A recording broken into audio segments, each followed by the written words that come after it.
ছ্যাঁচড়া, এত সুন্দর একটা সবজির নাম দিয়ে দেওয়া হলো ছ্যাঁচড়া। কেন, এ কি ছ্যাঁচড়া মোটা করেছে শুনি?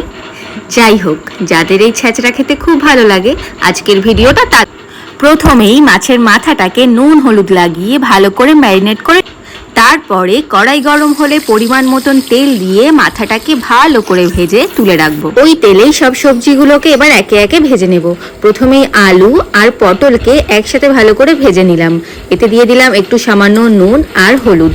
বেশ একটু লালচে লালচে হলেই এটাকে ভেজে আলাদা করে তুলে রাখবো। ব্যাস এইভাবে আস্তে আস্তে সব সবজিগুলোকে ভেজে নিলাম। এরপর দিয়ে দিলাম কুমড়ো, সেটাও একটু লালচে লালচে ভাজা হলে তুলে নিলাম। তারপরে দিয়ে দিলাম পুঁই শাক। পুঁই শাকটাকে একটু নুন দিয়ে ভালো করে লাল লাল করে ভেজে এটাকেও তুলে রাখলাম। এরপরে দিয়ে দিলাম সিম আর বেগুন, এটাও বেশ ভালো করে ভেজে আলাদা করে তুলে রাখলাম।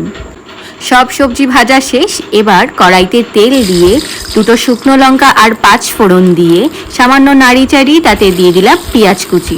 পেঁয়াজটাকেও ভালো করে নাড়িয়ে চাড়িয়ে বেশ লালচে লালচে করে এবার দিয়ে দিলাম তাতে আদা, রসুন, পেঁয়াজ আর একটু তিল বাটা।